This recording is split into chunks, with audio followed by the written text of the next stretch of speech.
We just need a kind of poll, an opinion poll. Anybody want to express a dissent on having them in July and August? Sorry, I got to step out. Take that as a dissenting vote. No, she'll be back in July. She'll be back in July. Pretty dramatic response.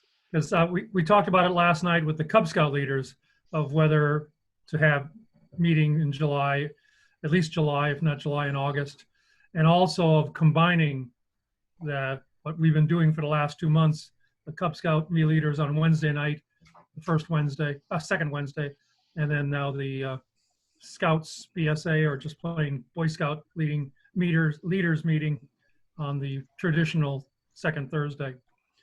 So we have to figure out how to send people to the breakout rooms as opposed to keeping them on separate nights.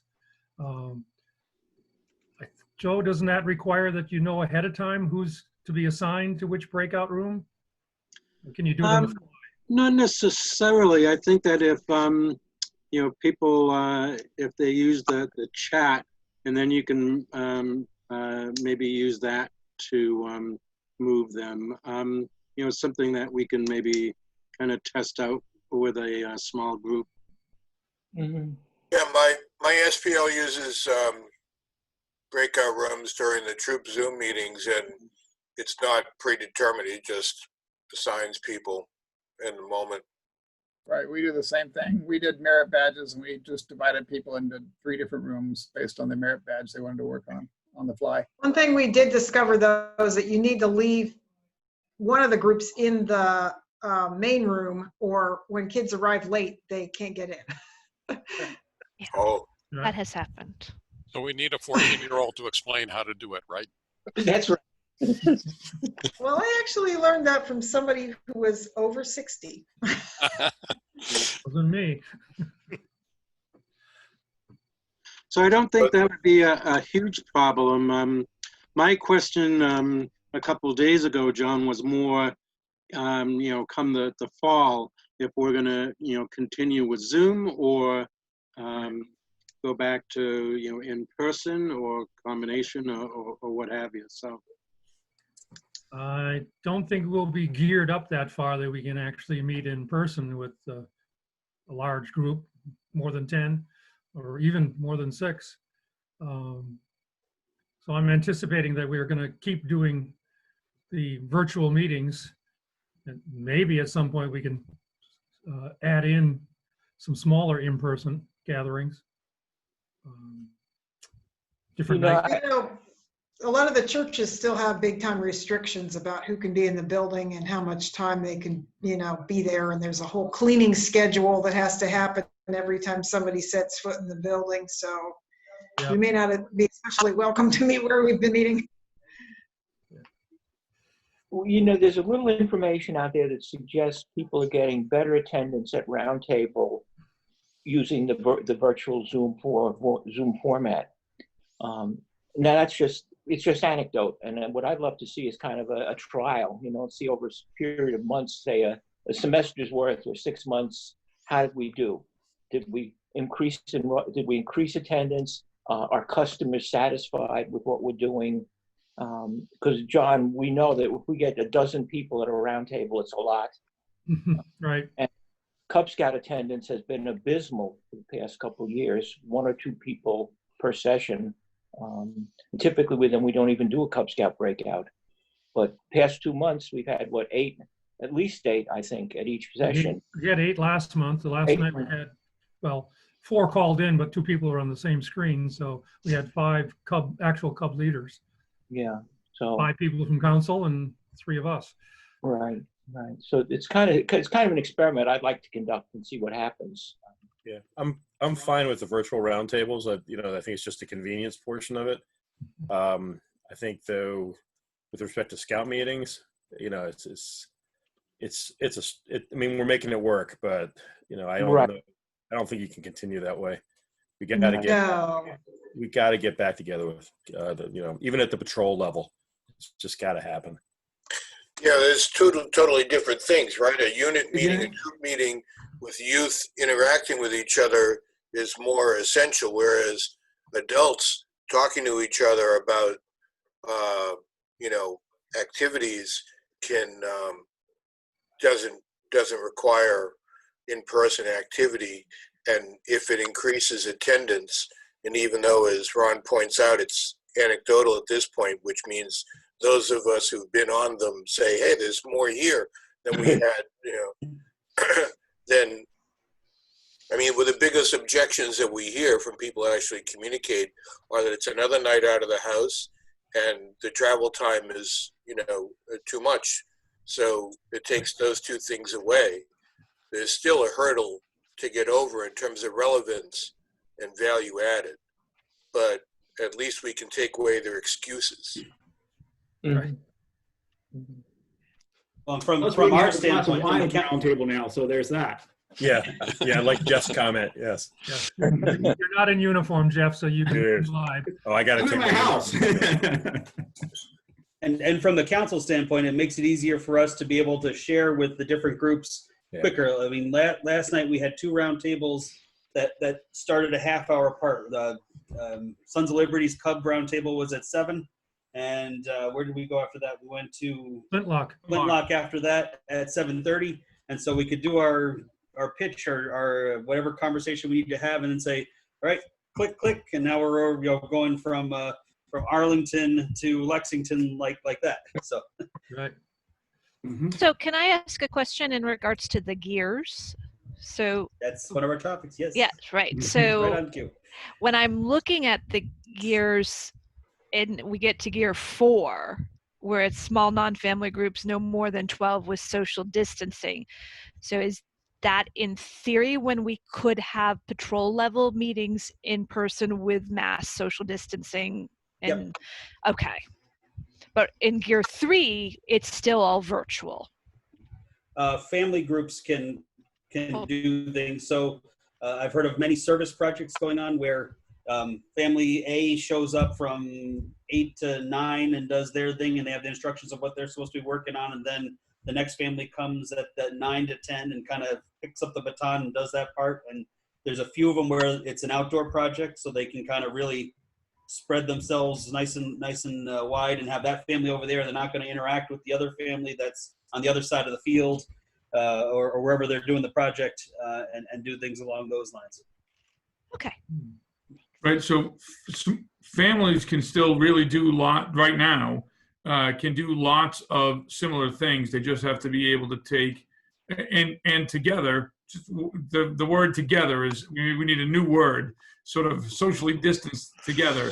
But the idea of it, especially for Cub Scouts, is it's very challenging to teach Cub Scouts activities from 6 foot distance, right? Because we're going to get right in there with that scout and we're going to say, okay, I want to be right with you. And we're going to like hand the tools together. We're going to thread the needle together. We're going to use the hammer and the leather work kit together.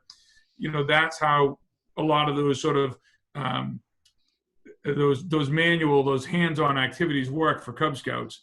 And so we just want that activity to not be a den leader and 8 kids, which is what it would typically be. It's a parent who's already quarantined with that kid, who's sort of getting right in there with that kid and getting close. But you could have 2 families, like John just said, 2 families just not on top of each other. Mm-hmm. And it's assuming that the adult can actually, or the parent can actually do the activity or the skill. Well, ideally, right, from a Cub Scout perspective, hopefully there's a way to figure that stuff out, right? But yeah, that's right. If we get parents who can't do Cub Scout activities, there's a little issue there. Yeah, you're right. Tying shoelaces when everything is Velcro. Yeah. Well, it only took me about 66 years to realize when I tie my shoes, I'm tying a bow tie. Square knot with the bow. I know we have an agenda to get through, and I'm sorry that I came in late. I was on my phone. I couldn't get in properly, but anyway, I got to figure it out. I'm sorry about the slow down. The 610 area code? That was me. Oh, that was you. Okay. Yeah, I jumped back out again when my computer got back on, but The, Real quick, just so everyone realizes and knows, I'm recording the roundtable. So I just wanted to say that up front so everyone knows and understands, so that we can perhaps make it available to those who are unable to make it this evening. thanks, Joe. And the roundtable thing, you know, the more we, I don't know, this is just another observation for discussion. And again, you don't have to discuss it right now. I just want to sort of share an observation that I have. So we've created these volunteer resource groups. And what I observe, so the volunteer resource groups are just an affinity group. So people identify whether it's parents of scouts with special needs, or whether it's there's one for the LGBT community, there's one for the people of color, all sorts of different groups. Women in scouting is actually the first one that we had. And it creates this affinity, and it creates this opportunity for folks to get together and do what a district does. They can run their own roundtable, a best practices program. They can run their own training program. They can do all those types of things. And the connectivity and the interest in that, I think, is very high. The other groups that I think have also a very similar sort of function is our alumni groups, which they also have a particular affinity, and they get together and they do things like they run fundraisers, they have social events, they do those things. They might not even be involved in scouting anymore, but they have some camaraderie and they do some of those things. And the ability for groups of scout leaders to get together to provide the functions that a district provides, I think comes in all sorts of different shapes and sizes.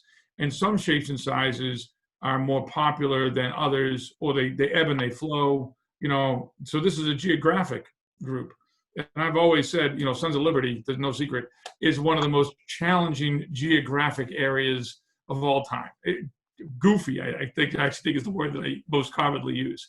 And so if somebody says, you know, I get more value out of my women in scouting group than I do out of my geographic affinity group, but I get all the same stuff, we shouldn't be bothered by that. We should be happy, because we want that person to get their scouting resources that they use to help them run a better pack or a better troop or whatever it might be.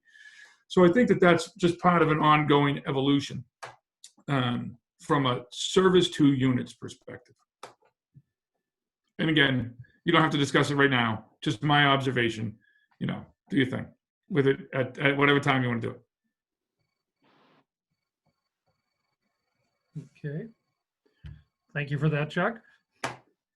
Always stick 2 cents in when it's not wanted. That was 6 cents instead of 2 cents, right? Well, Ron, you want to kick into the agenda, or is there anything else we want to get started? I'm not going to have you all stand and do Pledge of Allegiance. And... Well, are we going to, does the council want to do their thing first, or how like we did the other last night? We can, if that's what you'd like us to do, we can do that. You want me to kind of take it around the horn and do that? Sure. You get your hands on the gear lever. You got it. All right. So I'll just do a real quick overview of the gear program. We talked a little bit of a snippet of it at the beginning of the call. Everybody hopefully has seen and heard about the gear system that we're using. It's in the council newsletters. It's posted on the council website. And it's our council version of reentry and phases of getting back into, back to normal, so to speak. And we like to use the term gears as opposed to steps or phases, because we're prepared and have the ability to, rise and go gear 1 to 2 to 3 and so on. With also the ability, if things go sideways, that we have to take a pause or go backwards a little, we can shift down and adjust accordingly to whatever the current climate is. So we have five sets of gears, one being the most stringent, and that's where it's just online offerings. So you would have seen that when we first went into the pandemic, and we were just out doing online courses, merit badge classes, virtual speaker series, those kind of only online type of things. Gear 2 which we were in about a week or so ago, added den kits for the packs and patrol kits for the troops. We've been doing these den kits for a while already for the Cub Scouts, and the idea is it takes a certain adventure loop, and they have all the instructions, the requirements, the materials needed. So it's like a den meeting in a box type of thing. Well, we've done these also at the Scouts BSA level, so they can do different Scout skills. And you, like a library system, you reserve them online, come and pick them up at either Woburn or Milton. We check them out to you. You use them for a certain period of time and then bring them back. And then you can say, okay, now that I did this one, I want to try that one. And it's a great supplement, especially where we aren't meeting as patrols or as dens, and having those extra leaders kind of there to kind of lend a hand. It's a supplement for the parents to be able to help do some scouting. This is all intended just at this point, just for the individual scout to utilize. Gear 3, which is where we are right now, and we talked a little bit about, is the more of the family camping aspect and family scouting aspect. So now the family can go out and do a service project or go visit base camp and check out those boxes and do all self-guided type of scouting activities in that level. When you get to Gear 4, that's the den and patrol, smaller sizes, the 8 to 12-ish, depending on whatever the current social distancing standards are in play at that point.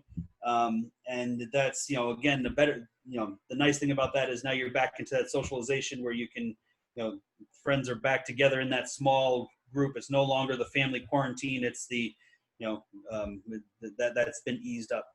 And then Gear 5 is once we get a vaccine and or cure. And so that one is unfortunately further down the road, but that's what we're striving for. We take a lot of things into account when we're deciding what gears we're in. We first take a look at what are the state guidelines and what are the situation that we're in from that standpoint. But the other thing that comes into play and often causes us to be a little bit behind so if the state is in 3 and we're in 2 and they go to 4 and we're only in 3, one of the main reasons of that is we take the stance of meeting or exceeding the safety standards. So we want to make sure that whatever we're offering or suggesting is in its safest possible way. However, we also have 4 or 5 different aspects to our scouting business, if you will, and all have different sets of guidelines and criteria that we have to meet before we can jump into another gear or phase. We have one for camping, and it's broken into 2: day camp for Cub Scouts and resident camp. And we have one for the Shamrock Club. The swim club is under a different category. Base camp itself is under an adventure park classification. And then we have just our general program. So we're taking all these different rules and guidelines and trying to make sure we're complying with all of them, and then making our recommendations. Okay, we are in Gear 2, 3, whatever. Quick example is for Cub Scouts. The state says, okay, you can now do day camps can now open. The rest of the story is we get 32 pages of guidelines that we have to comply with before we can start offering that day camp program. So we have not seen the resident camp side yet. So we're still waiting for that. It gets complicated for us because we also have properties up in New Hampshire, which means a whole nother set of guidelines to try to comply with. In the current situation, we have no programs going on up in New Hampshire at Lone Tree Store, Parker Mountain, or Watauga. And the number one reason is New Hampshire says you have to quarantine for 2 weeks before you camp up here. So that makes it very difficult. It's a very long camping trip if you're going to go up to Watauga for a weekend. So we factor all that in to the different gears when we're making our decisions. We do look at it frequently. The management team meets 3 times a week. A lot of time is spent on okay, what other program can we offer? How can we best serve the Scouts in whatever gear we're in currently? And we also are looking at, okay, are we ready to move to the next gear? Do we have to go backwards, forwards? That kind of thing. I really, we're in 3 now. I don't see us moving to 4 for at least another week or so at the very earliest. We want to see what happens with the protests, and if there's any spikes in cases that might cause things to backstep. If everything maintains and remains constant, then we can, take a good look at going to 4 and moving on to getting people back together again. Mm-hmm. Thank you. Jack, did you want to make your presentation, Jack, about the fee increase? I'm unmuted. Yep. You're muted. Okay. All right. Good evening, everyone. Glad I could attend tonight. So anyways, some of you might already have heard last night, but also might have read last week in the Friday newsletter that the national membership fee is increasing. And this is the fee that we all pay, both the youth and adults.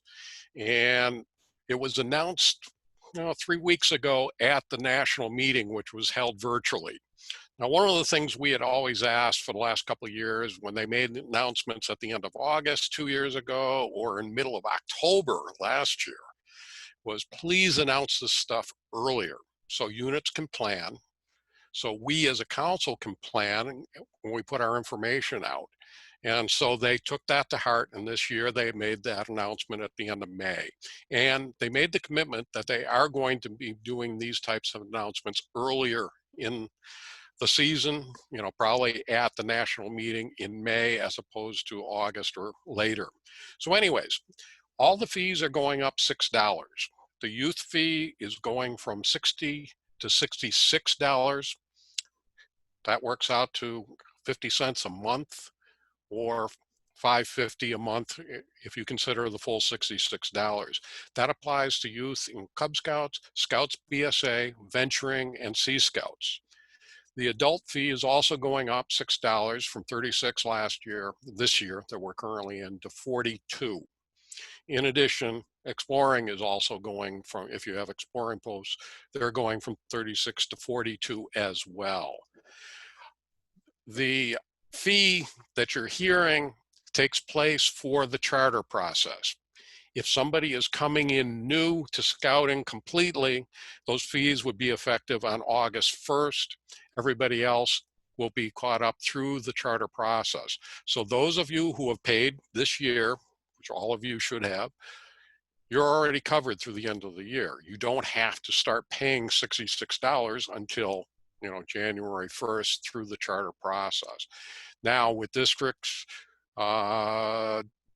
John, we're starting that in June again, the district rosters.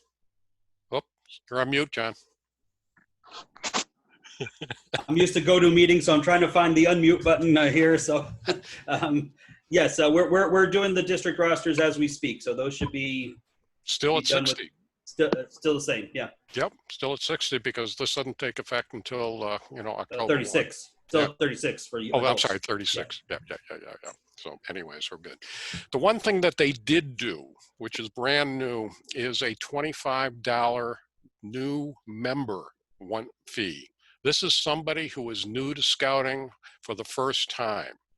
So that $25 fee would be imposed. It's not being prorated. If they join in February, it's 25. If they join in November, it's 25.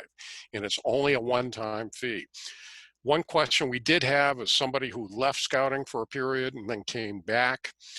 We were wondering what happened in those circumstances. I actually heard from National today, and they said that once they're in the system, they're in the system. Namely, if they have a member ID, they'll be able to not have to pay that $25. So even if you left for a year, you could come back in without having to pay that. So that's a little bit of good news. The other thing that occurred was the charter fee, the unit recharter fee, which occurs, through the recharter process. That's also going from $50 to $75. Now, we haven't met yet to determine how we're going to be doing the charter process this year. It will probably be the same as last year, but we will update all the information on the forums in terms of the fees and everything else. But, again, if you have any questions on this, you can go up to the national website, scouting.org. You can look for the Scouting Wire. And one of the news features there was about the fees. And there's a frequently asked question document there. There's also a real nice infographic that you can pull off if you want to distribute that. You can do that as well. Questions? I don't see lips going. So Same question I had last week or yesterday, just to clear it up. Sure. That new that registration fee will only be applying to youth members? That is correct, not to adults. So Thanks. fees are going up this year, but there's also a plan to increase fees in the next 2 years. Is that correct? Right now, they only announce for this year. When I attended that Key 3 session at the national meeting, they talked about the next 2 years, but they did not make that announcement. So all we can go by now is just this one. But the plan is there. I'm sorry? The plan is there. Mike, you can interpret that several ways. Either they're not confident that they're going to increase the fee, or they're not confident how much they're going to increase the fee. We'll go with that.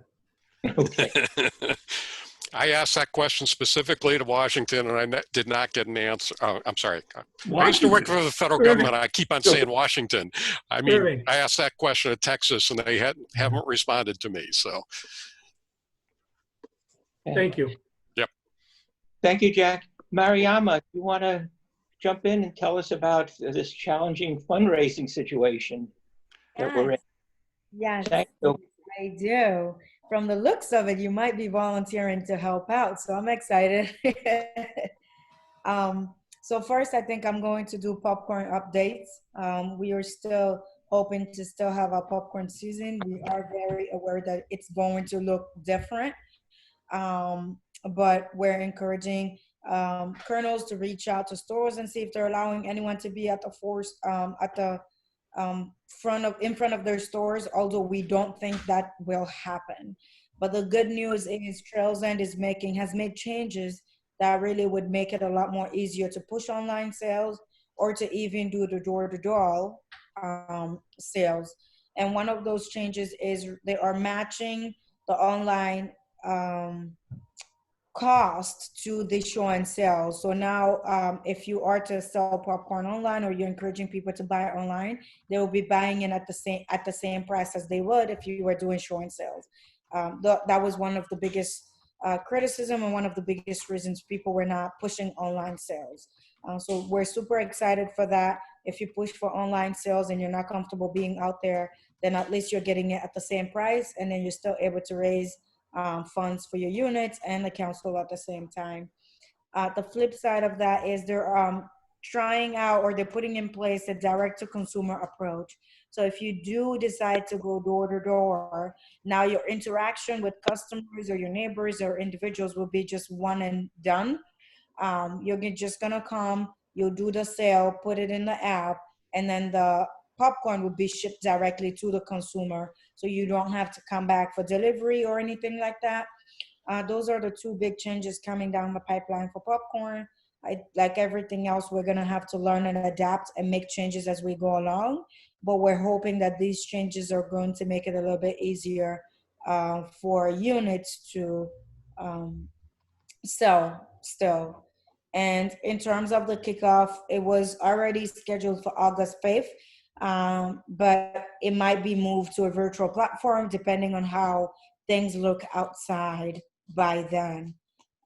So that's that. If you're a colonel, if you know colonels, just let them know to still sign up if they're planning on selling. Let us know if they're thinking they're not going to sell, some of the reasons and what they're thinking, so that we're able to have a good idea of what the season is going to look like overall.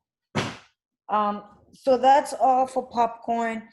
The second thing is a fundraising campaign we're working on launching.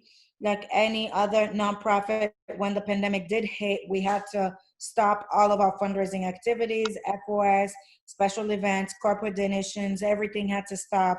And fortunately, we were able to still continue to provide programming, move to online platform, and really allow scouts to be at home, but yet still continue to be involved in scouting, continue to learn, and continue to keep themselves busy.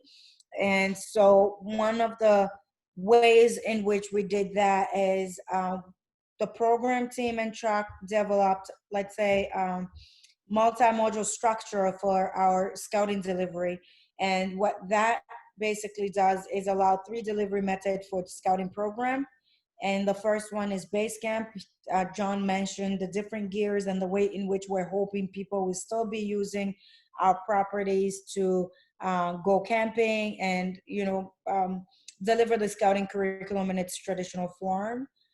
The second one is base camp online, which has been just the merit badge classes online, the speaker series, the follow along YouTube videos, downloadable activities, and a ton of other material that we've put out there that people can use at home to be engaged with scouting.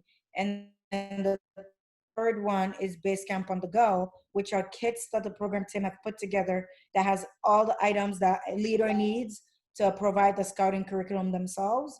So now that we were able to test these out for the past few months, we're able to continue to provide programming. We're moving to a phase of telling our story and raising funds in order to continue to help scouting thrive through this pandemic and beyond.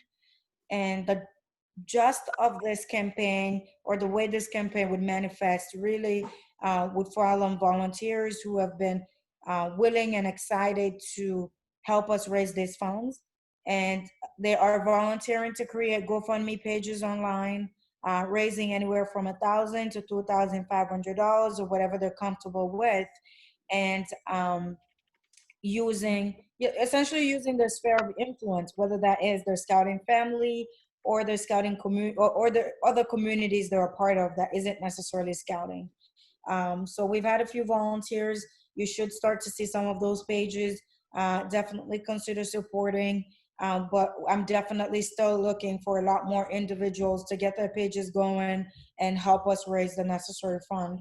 We're hoping to get at least 100 to 200 volunteers to help us raise anywhere from 1,000 to 1,500 each, so that we're able to keep the program going, because the impact of the pandemic would definitely be beyond these few months.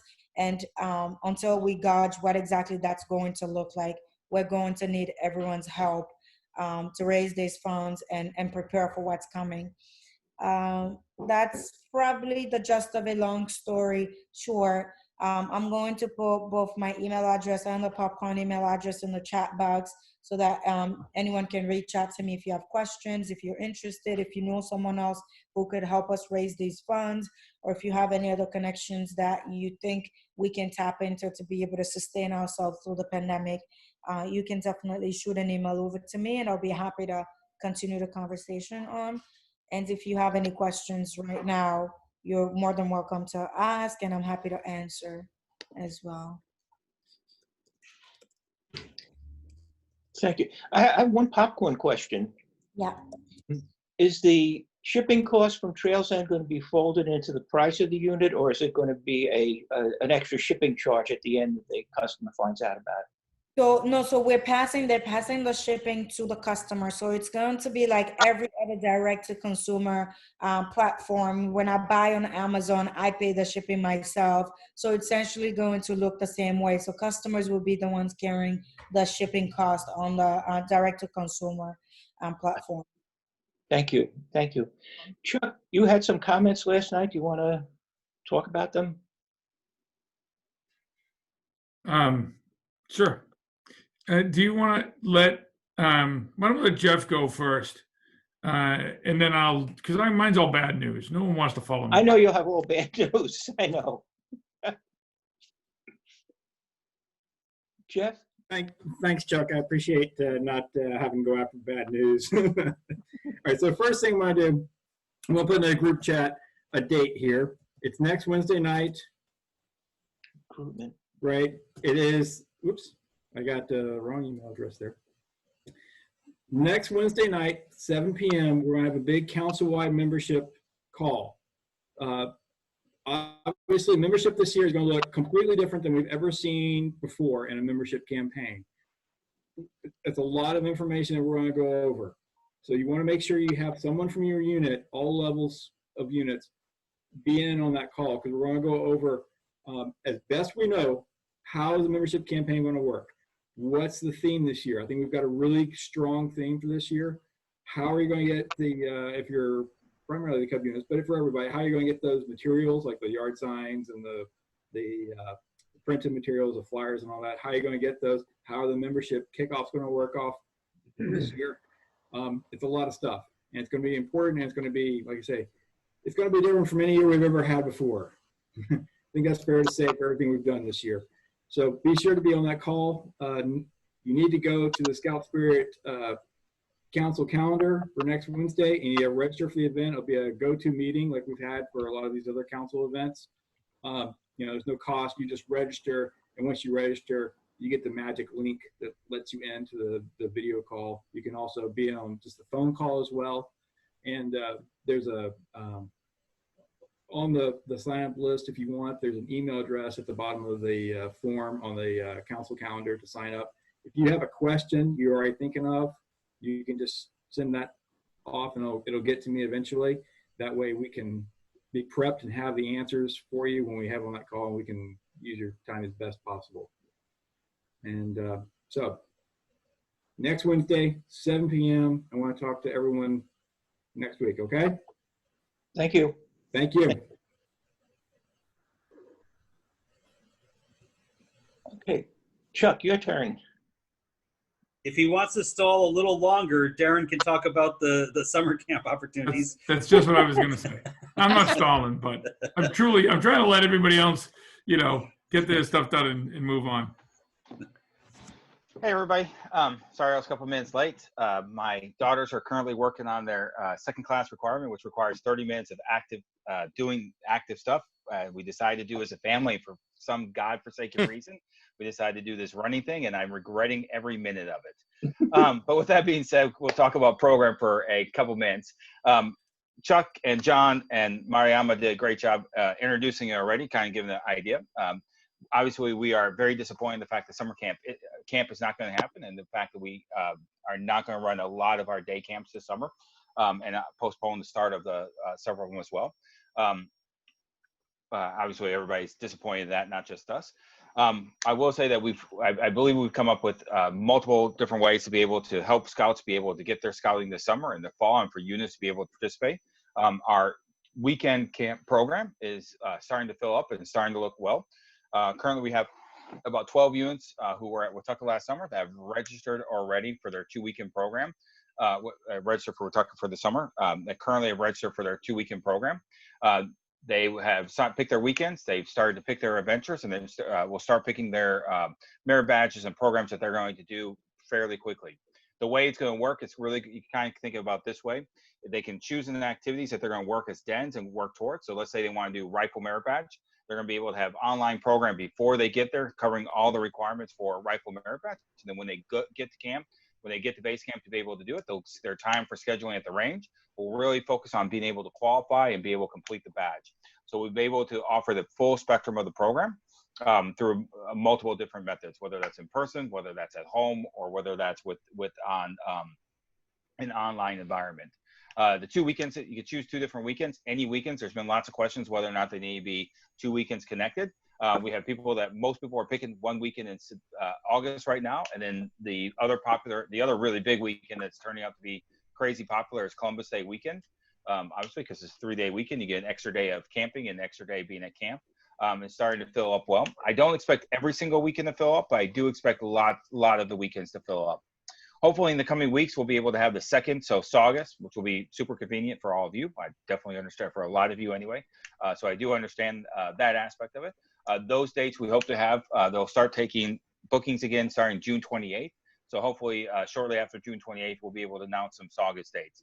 If you want to go ahead and pick 2 base camp weekends and then say, great, that's fantastic. However, we want to move one of our weekends over to Saugus, we'll definitely accommodate that so that you can get the weekends that you definitely want to have and when you want to have them and all that. If you don't traditionally attend one of the in-council camps and you are interested in doing, registration opened up Monday. Today's Thursday, I think. So Monday they opened up and started booking in for those other units who are not traditionally going to one of our camps.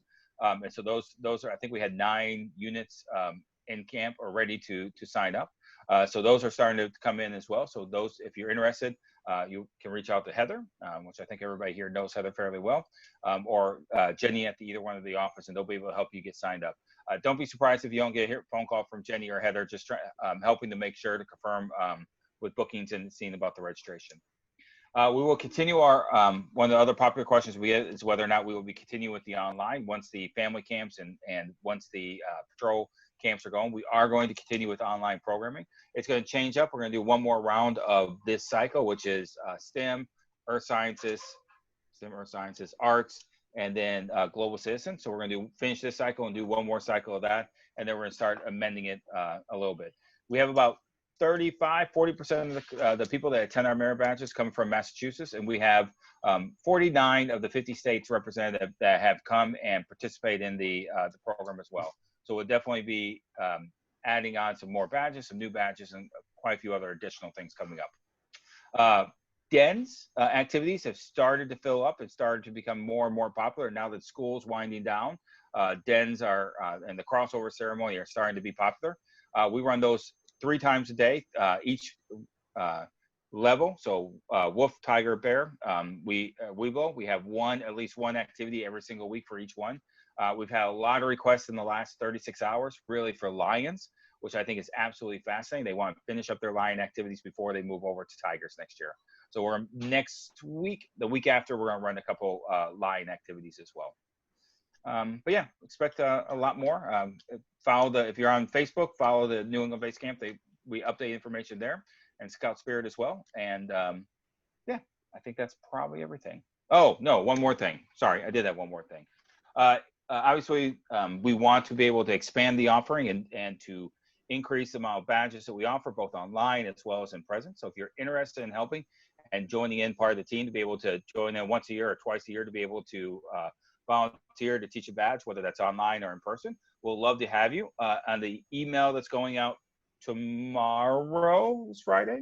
So tomorrow, there'll be a link in there where you can sign up and register to volunteer to do that. On June 24th, we'll be having the training to talk a little bit about how to actually run badges online and helping with that. So we'll see a little bit more information about that. But they'll be in tomorrow's email blast. Thank you. Now I think I'm done. Thanks, Ron. Okay, thank you. We can talk about advancement if you want to delay some more, Chuck. Well, or I could. I had a question on a couple of these things here. So right now, our troop is signed up for the 2 weekends. We got both weekends in August, and got another couple of people I need to register. I had a little problem, but we'll get through that. The payment for this is due July 8th, but right now it's sort of like an August through November time. Is there any type is there like a rolling payment time if you sign up for a November camp, or is everything just everything's due July 8th? I don't think we know that answer. That's a great question that you're the first one to ask. Okay, because let me get back to you on that one. That's a great question. All right, you can help us a little bit by telling us what would work best for you, and we'll do that for the first 3 people that sort of say, great, I'm ready to go. We've only got at this point, probably 12 units signed up and another 10 or so that are in what we would call the customer service phase, asking questions like this before they sort of sign on. We know when we put this out there in a big way that it will go, that it'll sell like crazy, because it's literally going to be the only option to do outdoor activities. And we're lucky that we can do it because of the way that we're structured. But we also want to be sensitive to everybody's family needs, how units are operating right now, units collecting money, like all that stuff is so different. So we don't want to impose something based on habit that doesn't really work anymore. So any sort of, Chuck, let people send it in directly, which we might not be able to do, but, or out, whatever your sort of feedback is would help us a lot. It was just a question. I just saw that one date, but it was for camps for over a 3-month period of time. So, yeah. So I mean, we're planning to pay July 8th. That's just where we are. Well, thanks. The concept on the registration side, though, we have a boys and a girls troop, and sort of following sort of the gear 3, I guess it is, where things are kind of family based. We're trying to structure what how we get together that way. So we have right now 2 girls signed up, but each of those have boy siblings, and so it basically becomes 2 families joined together. And so the idea of a boys troop and a girl troop really becomes nonsensical, but that's the way the sign up is. And so the way that I'm signing up is not going to be the way that our patrols, if you will, are going to be divided up when we show up. And I don't know whether or not that's going to matter to you guys at all. It's right now I'm getting the names in there, and I got an idea how things might be divided up, but that can change as more people register, and I got to move registered adults around or whatever. But it's Darren, I see you chuckling. Can I respond, or do you want to try? Darren, now he's answering an email. No, I'm here. All right. So all right. To be, you're right. It's going to be hard to function the way that things have always been. So certainly, 2 deep leadership and all the youth protection rules need to stay in place. And when the kids are overnight, there's no question that stuff has to stay. So that's really where the biggest burden is going to come around this patrol social distancing. It actually makes the family camping thing a little bit easier because it's a family camp, so it's just easier. But because it's weekends and it's somewhat local, we're hoping that you can get more families, parents to come than you might have been able to get to go up to New Hampshire. But, that remains to be seen. we're seeing that. Oh, good. That's great, because that'll give you the flexibility to be able to provide the program. That's great. So when you organize your patrols, if the distancing around how that's going to work, we're going to have to be a little bit flexible. Ultimately, the important thing from a social distancing perspective is what was a troop campsite is now basically going to be a patrol campsite. And so we're going to have less kids in camp, and every kid and every troop is going to have more space, all that type of stuff, which again is a burden on the adult leadership, because you're going to have more adult leadership because you're not going to be able to manage 4 patrols in a small section for an overnight camping trip. You're going to be more spread out.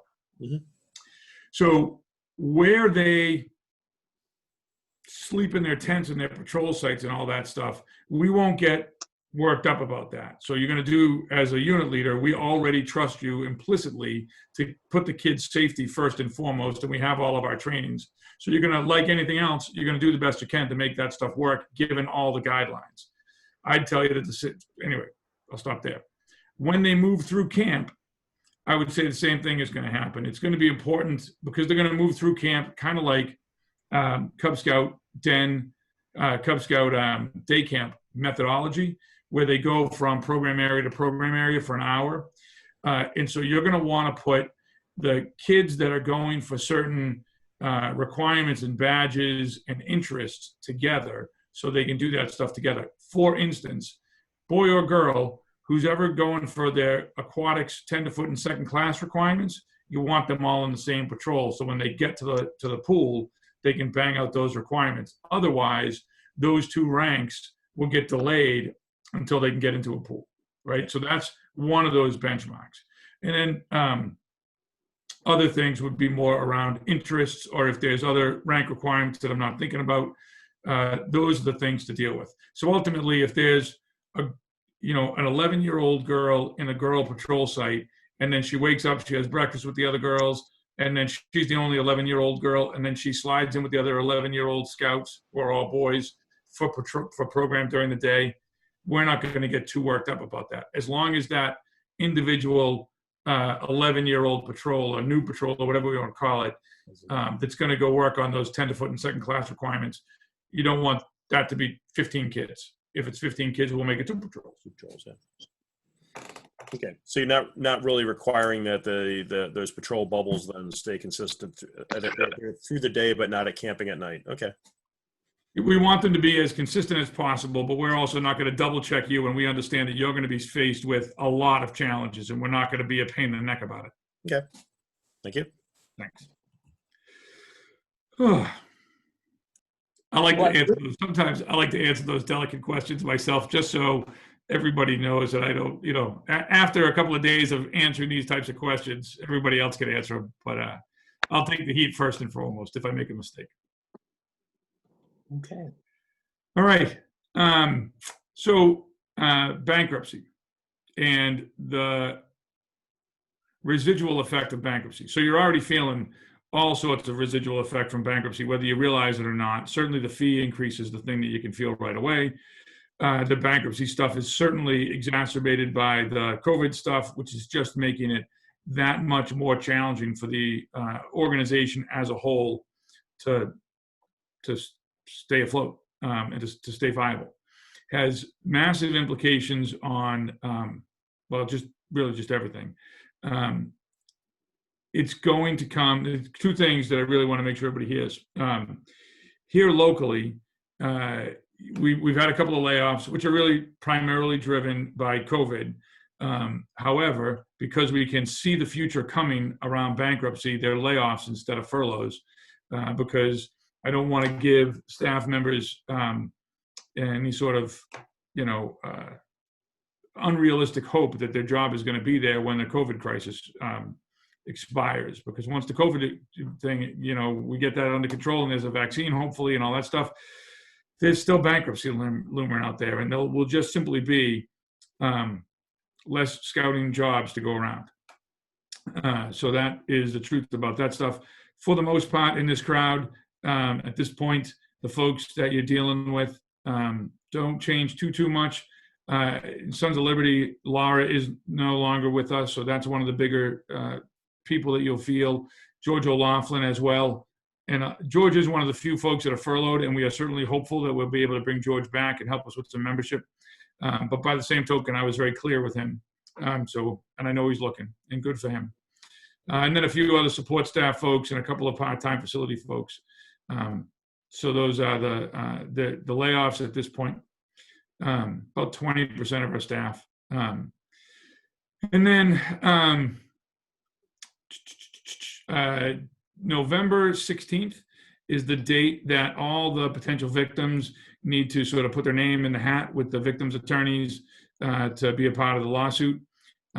So there will be lots of additional information and advertising and direct mail, both by the attorneys for the victims who want to make sure they get everybody in the pot all at once, and from the Boy Scouts of America.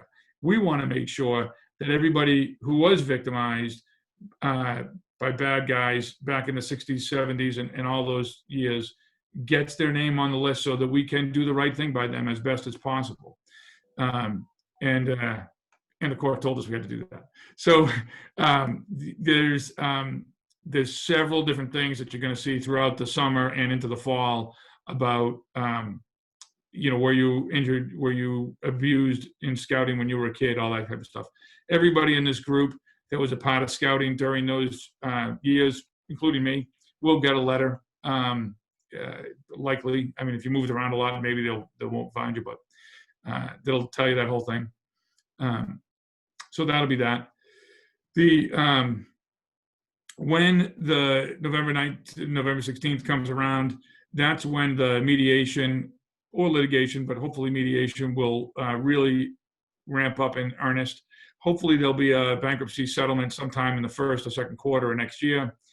The size of the victims fund will exceed the amount of money that the national organization and the insurance companies and every other person that's putting, a way to put money into that pot. It's going to exceed all of that stuff, which means it's going to come to local councils. And that was true the moment they said we're filing for bankruptcy. That's why they filed for bankruptcy. If they could have filled the pot on their own, they would have done it. There's massive layoffs at the national organization. So those services have already changed. They will continue to change. They're dealing with COVID as well. Obviously, Texas is now a very hard hit state. So we'll see how those services continue to lay out over the course of time. So when they come and say, okay, we would appreciate if you guys would put X amount of dollars into the victims fund, we'll be faced with that decision. They can't make us do it, but likely they'll be able to structure protection from future lawsuits for councils that participate. So if they can't provide that protection, that'll be a different story. if they can provide that protection, that means that an abuse victim who might get compensation from national could then go and sue the local council and get compensation again. All of those victims did not happen in Texas, right? They all happened in local councils, from Maine to Hawaii. So all those local councils are on the hook. We're going to have to figure out how to deal with that one way or another. So that means things that are unrestricted will be in jeopardy to be put into the victims fund. So if it's our endowment, portions of our endowment are restricted. So those portions would generally stay. Other portions are less restricted. And that is a qualifier for an attorney to try to shake loose if they are so inclined. And others are not restricted at all. So funds that are not restricted at all are in very much jeopardy. Restrictions that are loose are in jeopardy, but not maybe as much in jeopardy. And the things that have tight restrictions are less in jeopardy. The properties are in the same boat. The restrictions for properties are going to come in the form of conservation easements. So all the conservation easements over the years, those will to some degree protect some of the properties, but the only property that has full conservation restrictions on it is Milton. All the other ones are all partial, 30%, 40%, 60%, that type of thing. So if a piece of property is 800 acres, Stora, for example, 875, and 600 of those acres are in conservation restrictions, then 600 of those 875 acres are fairly well protected. They could still be sold, but their value is so low that we don't think that anybody would go after them. The 275 acres, however, they would go after that. So that's that will happen across the country. That will happen to us. That will happen to everybody. I don't know any more than I just told you.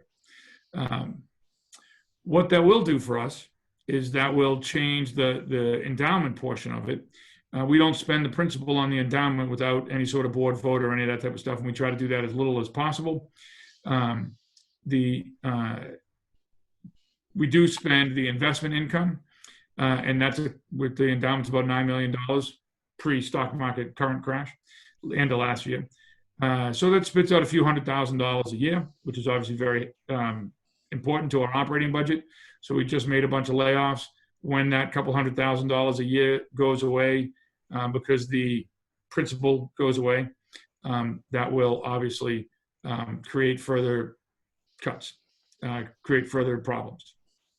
We're already a thin organization.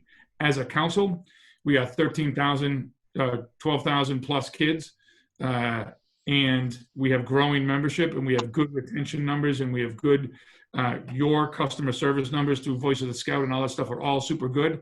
And we are the smallest council per size, I think, in the country. We might be the second smallest.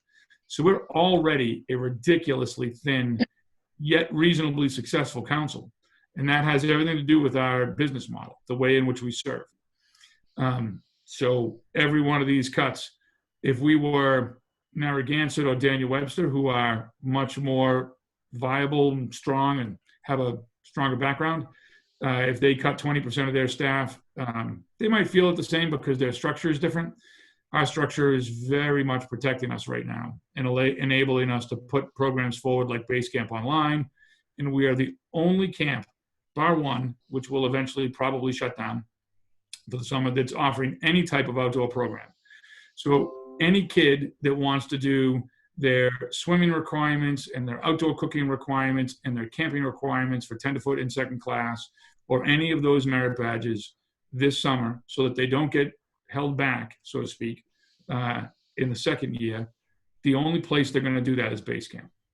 So we're very grateful for our unusual and highly lean and mean program delivery model and support model. But it's going to get even tougher. So that's that. I think I covered everything I was supposed to cover. Just sort of blankets of bad news on top of blankets of bad news. Chuck, I have a question. Hi, Steve. Hi. So very difficult times, fundraising in the context of the bankruptcy and the and the payouts to the victims. Yep.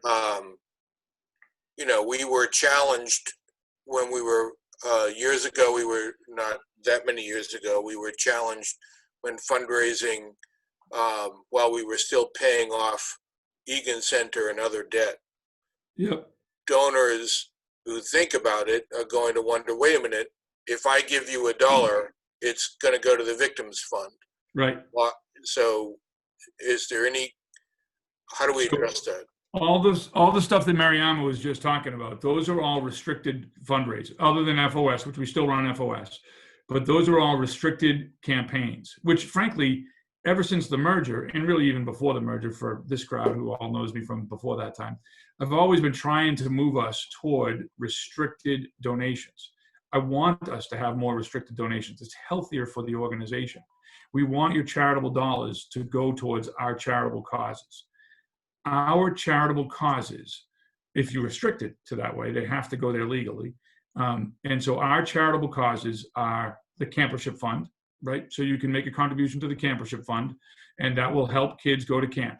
We can use the Campership funds to offset adventure cards, to offset summer camp fees, to do all that stuff for impoverished kids, for hardworking kids, for, you know, massive amounts of kids whose families just got unemployment, right? That's what the Campership Fund is for. So contributions to the Campership funds should be very appealing. They're protected from bankruptcy. We have a huge need for that right now. That's exactly one of the places. Other charitable restricted campaigns that we run, Scout Reach in general. So obviously those kids, so when you think about people of color, and you think about the fact that most of them are already at the, or a large proportion of those folks are already at the lower end of the pay scale, and they are, lots of them, essential workers. They are having an enormously tough time, and we want to be able to make sure that we provide programs for those kids, and we do that a lot through Scout Reach. We have a very strong Scout Reach program that we're super proud of. So restricted funds for Scout Reach is another compelling, protected mechanism for giving. Capital is a third protected class of giving. I would say that the two camps that are most protected are Base Camp and Wataka, maybe Stora, I don't know. Something up north. There's so much political crap to unwind up there that it's tough to tell you which one of those two camps would be the one that we would try to hold on to if we had the option to hold on to one of them. Base Camp, I think, is the absolutely strongest. It's strongest for a bunch of reasons. It is 100% in a conservation restriction.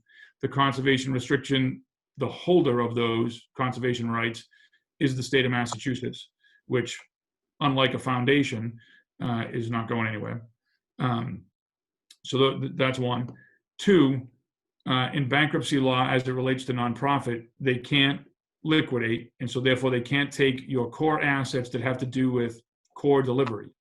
So Base Camp is clearly the way that we serve, and so that core asset is very likely not even listed when it comes down to it, because of all the camps in New England, that's going to be seen as one of the predominantly ways in which we deliver the program. So capital to Base Camp is very strong. Capital to one of the New Hampshire camps is good. It is restricted. It will definitely be spent in that camp. Whether that camp stays with us over the course of the long haul remains to be seen. Let's see, regular FOS, which is not restricted, which therefore that's that. And there's one more, Mariama, that I can't think of off the top of my head. Oh, Catalyst. Yep. So the Catalyst Fund is a restricted account that we created last year really. And it comes, Steve, from exactly what you're talking about. We had a couple of large donors last year who understand bankruptcy and understand business and saw that in the news and were like, I can't give you money. One of them in particular is one of the founders of Wayfair.com, and another one is one of the managing partners for Bain. And they together said, why don't we love what you're doing, we get what you're trying to do. We're going to create a restricted account that we're going to call the Catalyst Fund, and we're going to put our money there. And so the restrictions around that are essentially research and development. so that you can continue to provide unique and innovative programs in ways that allow scouting to thrive. So the dollars that allow Base Camp Online to happen, Base Camp on the go, those dollars, right? Literally like, oh, how do we do this? How do we make that stuff happen? That's all Catalyst Fund money. And so in a lot of ways, it's sort of like capital, but it's more intellectual capital as opposed to putting a roof on a building. So the Catalyst Fund is another restricted fund that you can give to that allows us to invest in new thinking, new technologies, new ways for us to deliver the program, to manage the program, to deliver the program, that kind of stuff. So those are the accounts, and that's the best way to do fundraising. And that's just what Mariama was talking about. All those GoFundMe pages will all be designed around restricted accounts. You could do a tribute campaign and then restrict those accounts.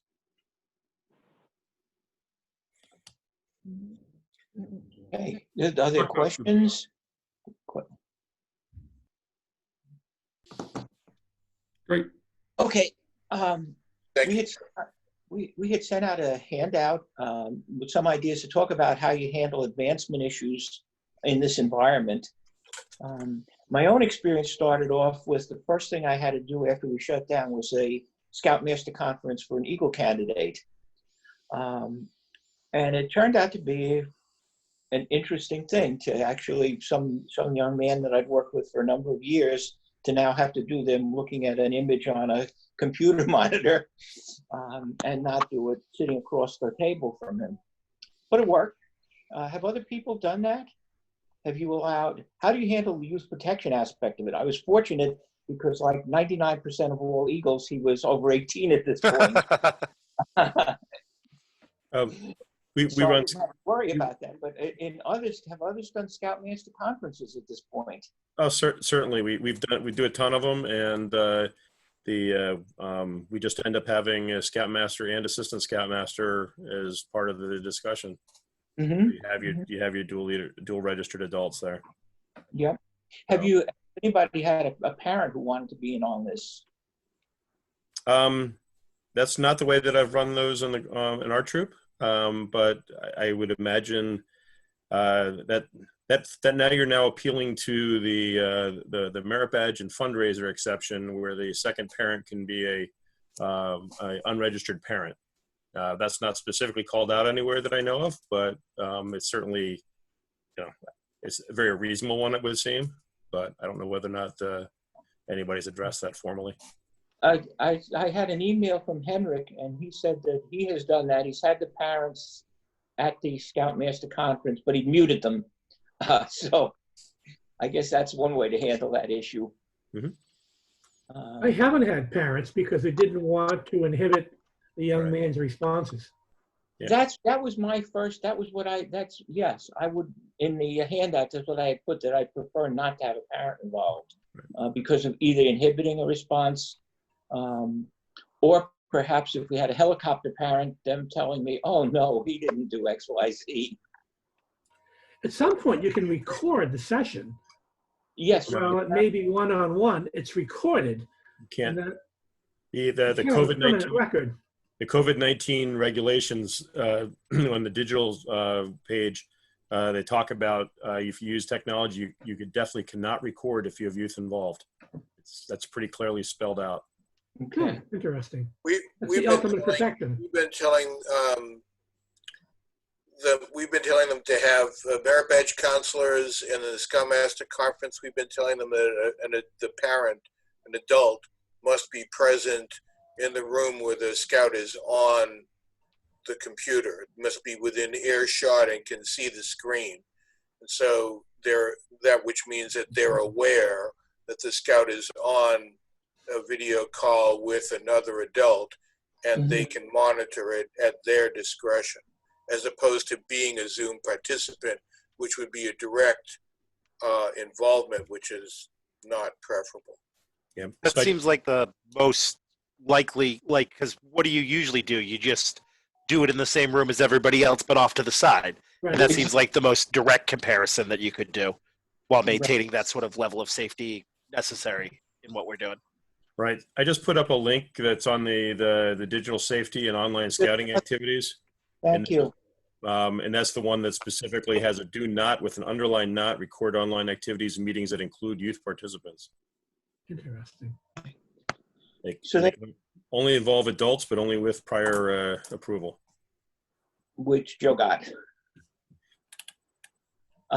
Now, we have done, I have participated in Eagle Boards of Review, and I think Jim Mazzola in our district did a wonderful setup. Joe, would you care to tell us how the hell we've done the Eagle Boards since you've been chair of one? Sure. You know, Jim Mazzola, he obviously arranges with the scout and those who are going to be sitting on the Eagle Board themselves, you know, the date and the time. The board members get together just a little bit early. He sends out the paperwork at least a few days, if not a week beforehand, which is nice, so that we have the opportunity to go through and take a look at the Eagle application, the references, and all that. So when we get together, we talk very briefly, and then Jim or whoever is chairing the board will let the Eagle candidate in, do the Pledge of Allegiance, oath and law, and you know we start the board review. And at the end, the scout, and if you know he has a scoutmaster with him, they get moved back to the waiting room. Board discusses, and then you know, like a regular board, they call the candidate and scoutmaster back in, give them usually it's good news, and take care of some small stuff after that, and then it's done and over with. So the few that I've participated in online have gone fairly well. Ron has participated. I believe John Bowl has as well. So really, that's something that we could use within a troop for the other ranks quite easily. Same idea. In that case, the scout, we could send in the advancement, the information of the rank requirements, satisfying the rank requirements to the board members. Then the scoutmaster and candidate could go and get introduced just as we normally do. Board do their thing, and send us all to the waiting room while they discuss the merits of the case. Well, Ron, there's really no we're not making it up. There are specific guidelines in the Guide to Advancement for online boards review. They're spelled out. That's correct. That's correct. And in fact, this model is what's based on that. Yes. Yeah. Yeah. It doesn't say anything. We just did one a couple of weeks ago, and it didn't say anything about sharing the scouts' information to prepare the board members in advance. They didn't account for that. So that's. I guess I'm thinking our traditional model is where the members of the board have the scouts handbook in front of them. Yeah, actually, a question I would have, an area where there's an opportunity to free us of some of the tree murdering behavior. I mean, the only purpose in forcing the scout to make 3 photocopies of this, massive volume of paperwork is to provide it to the 3 members of the board who sit there 20 minutes in advance and read it. If the scout could provide digital versions of that, one original, obviously we need the ink, but if they could provide digital copies of it afterwards or along with it, then there'd be no reason to spend money on postage or photocopying. It would free everybody up with the burden of handling paper. So Steve? So let me clarify a little bit on that. So what Jim Mazzola does is he takes the paper copy, he scans it in, and he sends to the Eagle Board Review members a electronic version. So that's what we're reviewing, is a electronic version from email, from attachments. And then very good. Okay. after the board review, because we don't actually physically have the paper, the board members, we send Jim a email certifying, saying, yes, we were on board review for, Tim Scout, this date and time, and yes, he has completed the board review, and then Jim signs or writes our name and initials it. So there's no physical paperwork going back and forth. Okay, I'm glad to hear that. I'm sorry, it sounded like there was paper being made. Actually, Steve, it's an important point, because at the council level, where there's that one sheet of instructions for asking for a board review, I think it says there that you're supposed to send in 3 copies of your workbook. That should probably change. I want to wrap some stuff back for a second. Under the category of we will be a smaller organization, like making and maintaining policies that are not efficient and effective, and program and support will go away. So let's understand what the Eagle Scout process really is, and then what happens over the course of the next 6 or 8 months, that might still be what it is, but this is the kind of thing that is going to change. So, because we put a lot of time and effort and work into it, and it really is mostly useless. So, here's how this works. There's a young man or young woman who, in her or his mind, has accomplished everything that they believe that they are supposed to do, and they believe that they have earned the right to call themselves an Eagle Scout. And they're proud of themselves, and their family's proud of them, and all that stuff. And when they have gone through all that stuff, their project and all those things, they fill out that application. And at that application, they say, on my honor, I am an Eagle. I believe that I did all this stuff effectively and efficiently, and I've learned the lessons, and I feel like I'm an Eagle Scout. The next signature on that piece of paper is the Scoutmaster. And the Scoutmaster is generally the person who has been working with that young man or that young woman for lots of years. And we trust that Scoutmaster to do the right thing, right? We trust that Scoutmaster to take that Scout out on camping trips and bring them home safe and sound. We trust them to do, Scoutmaster conferences and have conversations about their youth development and what kind of adult they're going to be and all that type of stuff. And we trust that Scoutmaster, that when that Scoutmaster says, on my honor, I've been working with this young adult for the last 5 years, and I've watched them grow from an 11-year-old to a 17-year-old, and I think that they are, in my judgment, they are an Eagle Scout. Stop. Everything after that is window dressing. Everything. Absolutely. Everybody who wants to say that everything after that is important is wrong. So every bureaucratic piece of the puzzle after that is also not important. The reason we do the rest of the signatures, which includes mine, is to create an additional learning environment for that young adult.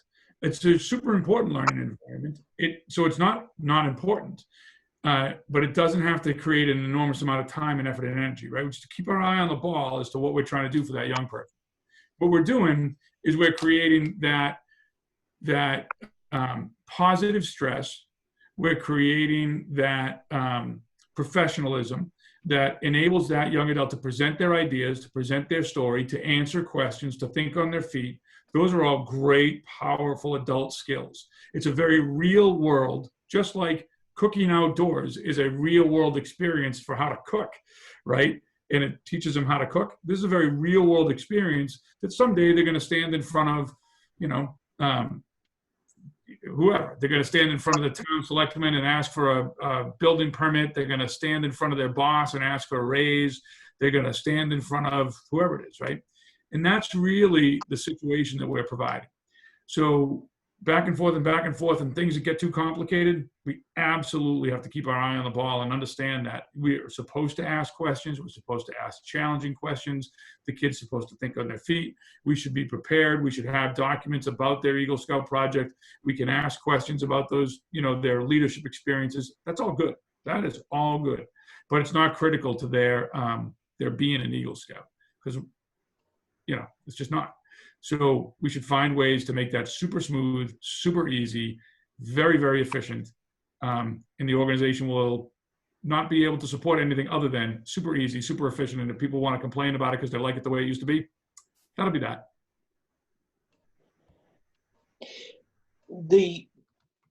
I don't know, maybe I perhaps am a heretic, but I've always talked to these young men that, up to this point, young men, that this is a discussion with some adult leaders of your experience in scouting and your project. I specifically did not try to make it sound like it's a master's exam before you get your thesis approved. Yeah. So you could do it off a piece of paper, you know.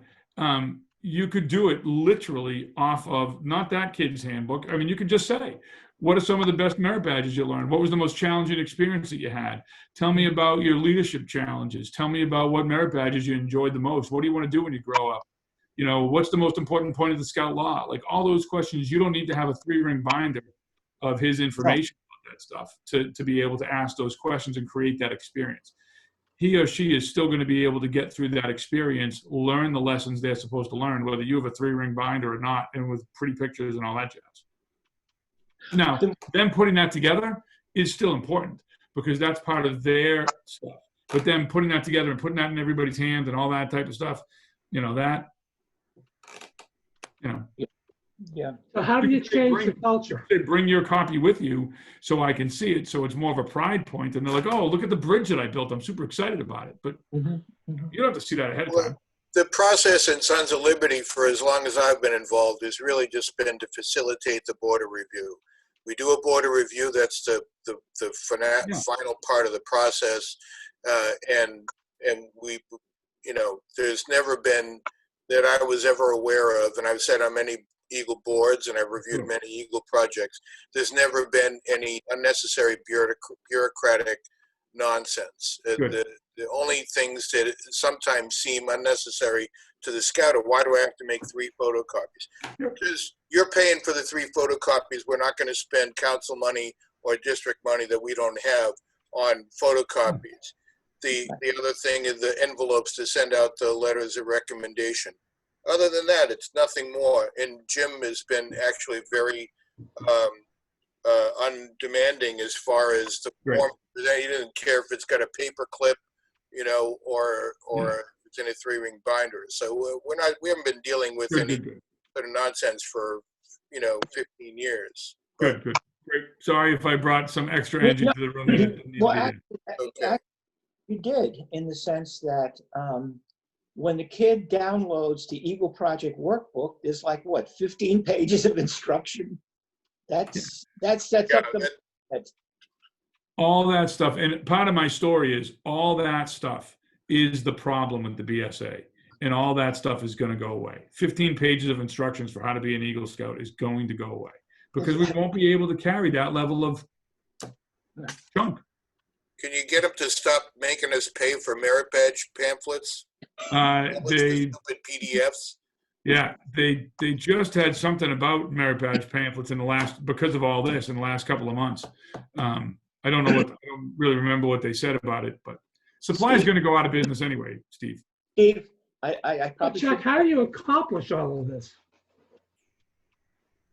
What? I should tell you this, but if you Google Troop 109 in New Jersey, there is a whole merit badge library that's online.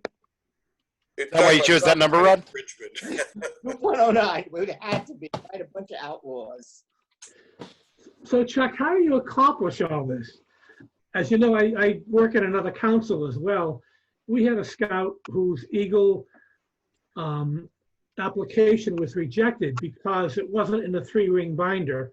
Right. Oh, by the way, his dad raised 20 grand for the district FOS. Yeah. If I were in that universe, I guarantee you, you know how I can get a little ornery from time to time. Me too.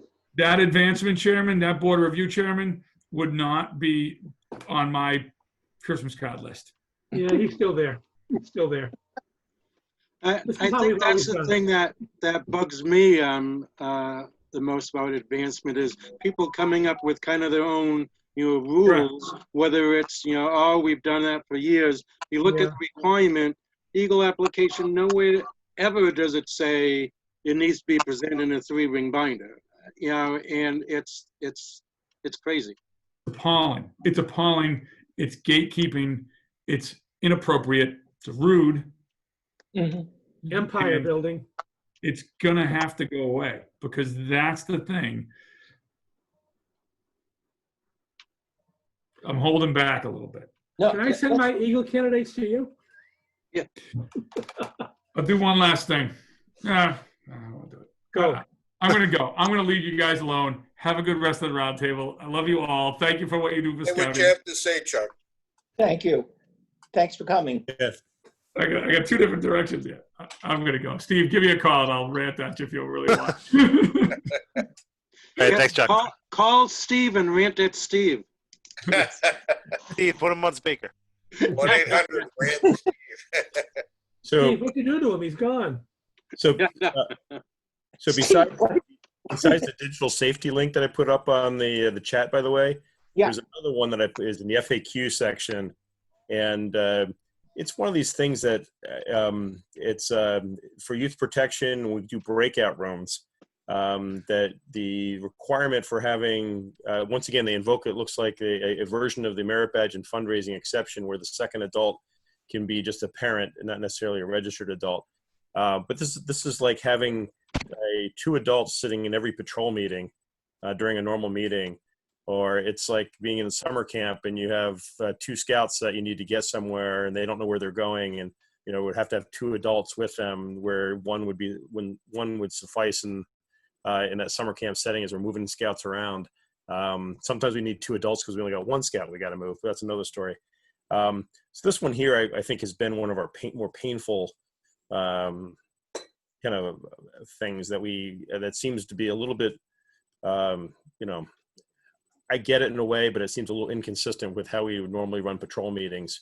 The whole breakout rooms. I was wondering if other people have experience in how they use breakout rooms, and we as adults we kind of rove around these too. We don't even just stay in one. We're kind of touching base with what's happening in a few different patrols. But we typically have patrol meetings. I mean, the kids are off in a corner somewhere. We're not even bothering them at all. And we can monitor from the Zoom level. You can monitor who's in the breakout room. So you could even tell whether or not, hey, it's kids only, let the kids have their time. But I don't know if there's other thoughts on something like this. This has been kind of a nuisance. I'll just throw out one thing. Our SPL is the host. There's not an adult in charge of the Zoom. It's the youth. He's controlling the breakout rooms. He's the host of the meeting. So the adults don't have any ability to control who's in what room. He assigns us. He puts us in a breakout room by ourselves. Called the coffee corner. That's right, the coffee pot patrol. Can I ask a question that I don't know about Zoom when it comes to these sort of breakout rooms? And this is just we use Discord where I come from. Is it possible to be in more than one of these breakout rooms at a time? No. Oh, that's unfortunate. And there's a little trick that is, if you're going to move between rooms, you need the host to actually assign you into a breakout room as a co-host. If they leave you in the main room and disappear, you can't move yourself. But once you've gone ahead and been put into like the coffee club breakout room, then you can move as a co-host. Parents can move around as they need to, or senior, our scoutmasters and a few adults that help us out. But it's youth in charge. Make the youth the host, and you won't have any issues. Well, this here says if I have a breakout room, I need to have at least 2 adults in a breakout room. And that's bothersome to me in some ways. Like a patrol meeting. Does it say anything about? I'm sorry, I didn't read it, but it says all breakout rooms with youth only. All breakout rooms for youth must have at least 1 registered adult and either another registered adult or parent or legal guardian of a participating scout. It's I put that in the chat, and I find that to be a challenging requirement. It is. Yes. You'll run out of adults pretty soon. You do. Right. Well, it's also, because this is sort of a guideline, I think we should talk about ways that make it easier for us as leaders to be okay with it. And I mean, what seems obvious to me is, and like I understand this is a lot of any Scoutmaster's time. Sorry, Ron, but like these don't need to be simultaneous, right? There's no reason why the Cobra Patrol has to meet exactly at the same time as the Beaver Patrol to allow for the same Scoutmaster and Assistant Scoutmaster to be in those patrol meetings, breakout rooms.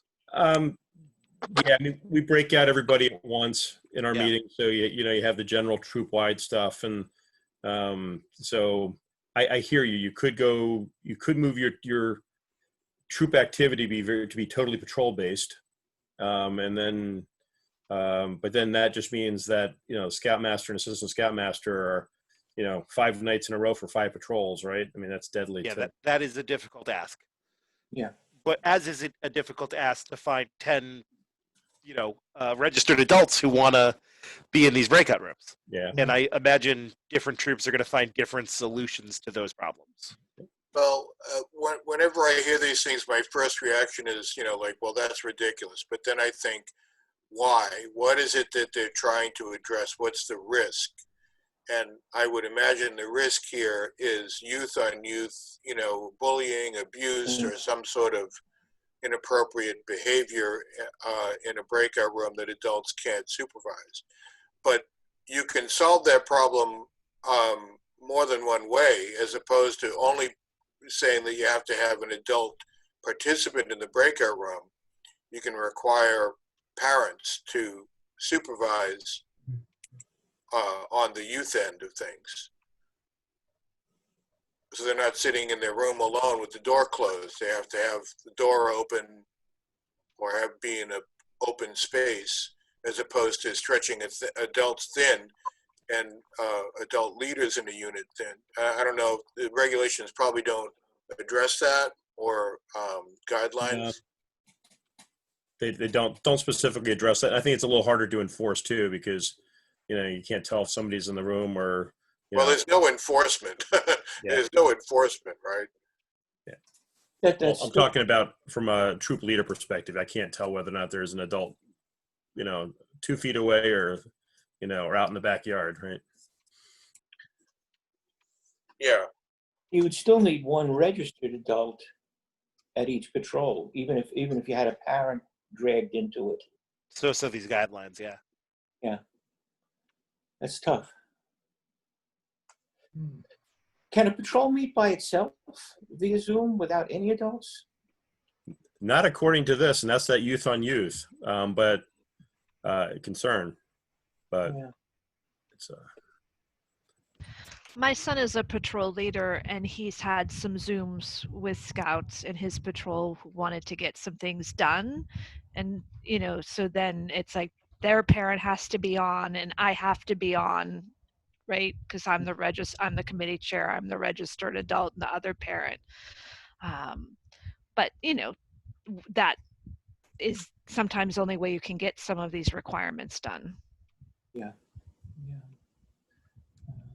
What's also hard is that ideally the members of the patrol are, buddies who might be video conferencing just to, talk about non-scouting things.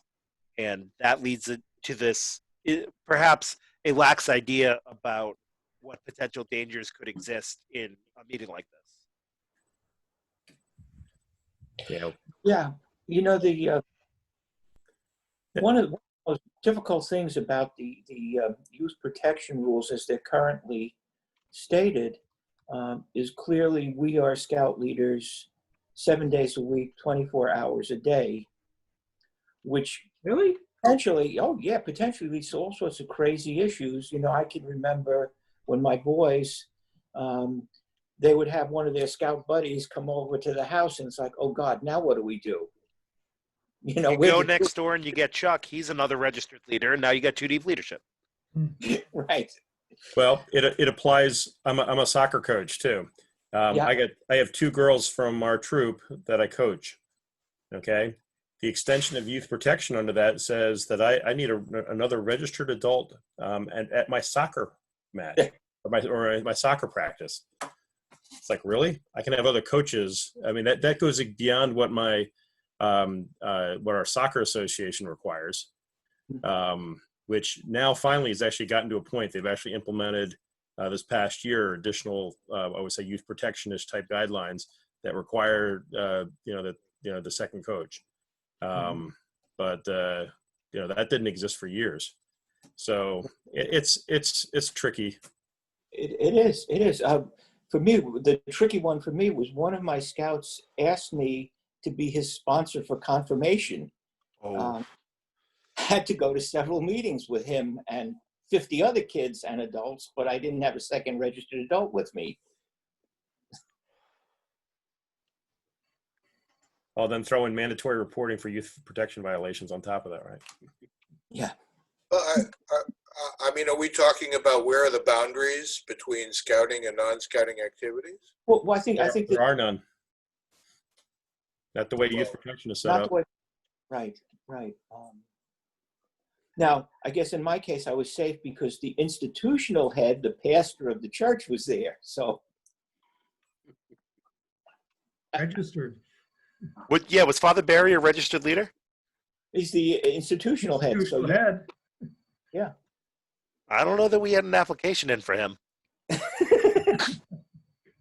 He's retired since then. He retired last year. Oh yeah, he's he was the pastor at my church in Revere too. So right, we got Father John now. Father John is now the institutional head, right? Yeah. Steve, I think the question more or less the boundaries, because it slops into how do you handle a patrol meeting with just youth? How do you handle breakout rooms with not having enough adults to go around? I don't think anybody thought of the environment we were going to be operating in. No, but the spirit of the again, I haven't read them, but I mean, clearly the spirit of the guidelines are a supervision, so that there's not the opportunity for either youth on youth or adult on youth inappropriate behavior. Right.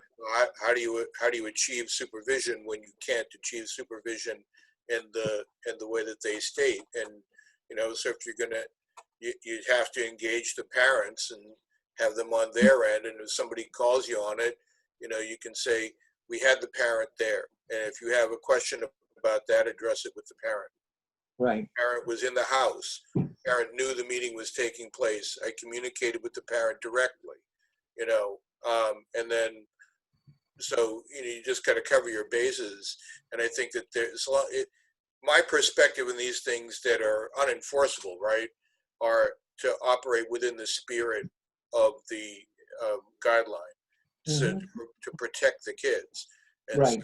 taking, appropriate steps to protect the kids, then you're doing the most you can, other than saying, thou shalt not do anything. Please. Yeah, right. Absolutely, Steve. Yeah. Following the spirit's definitely going to be better than saying, well, tonight the patrol breakout is just going to be for the owl patrol, and everybody else is going to stay here because we've only got 3 or, oh no, that's not even enough. Assistant Scoutmasters in the group. Yeah, you need 4 to have any breakout rooms, and 6 for 2 breakout. Oh, that's, sorry guys.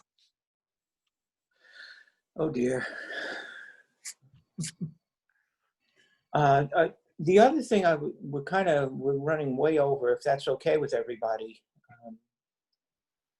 Question about next year's roundtables, suggestions for topics. We've actually, kind of followed the standard model. We had this wonderful sharing of information from the council, which is part of a roundtable structure. Then we've sort of done a little bit on the second part, which is the sharing of skills to help leaders. As usual, though, we have all experienced leaders here. So in that sense, we get have more of a seminar than a teaching session.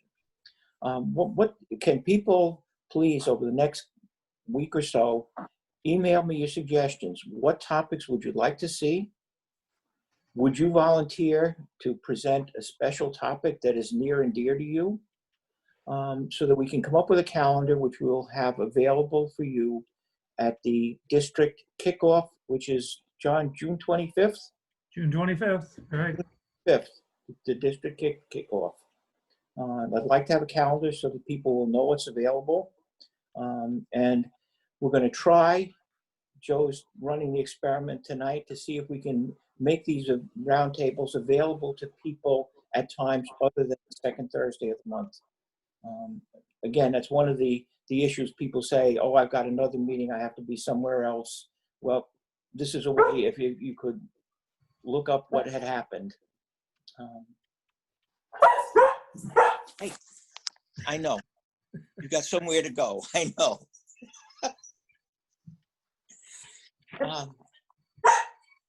Any other advancement questions that you want to discuss?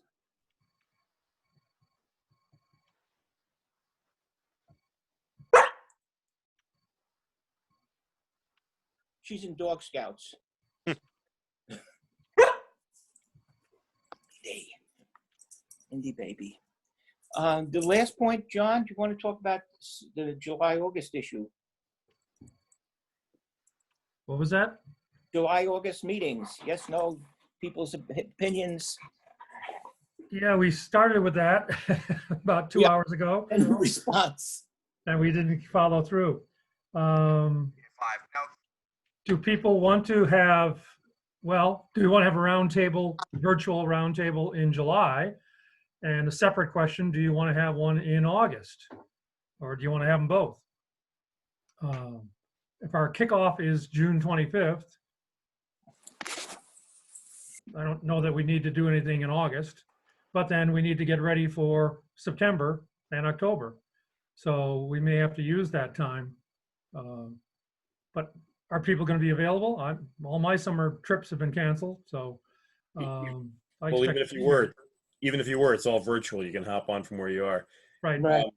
I think the part of me that I think would be most interested in, if we start to see changes in, the council operations, or, what's happening with base camp or whatever else that is going to invite some discussion and connecting with the council, I think that would be, could be a valuable reason to connect.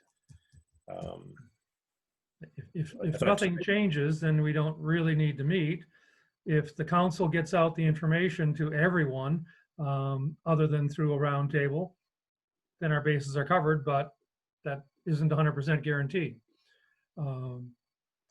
If a lot changes, then we probably should be meeting every month just to keep up and to help move people forward after that.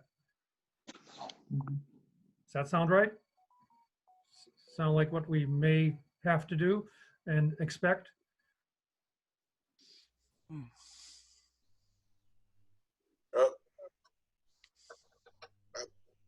We want to meet through the summer. I think there's good value for there, whatever people support.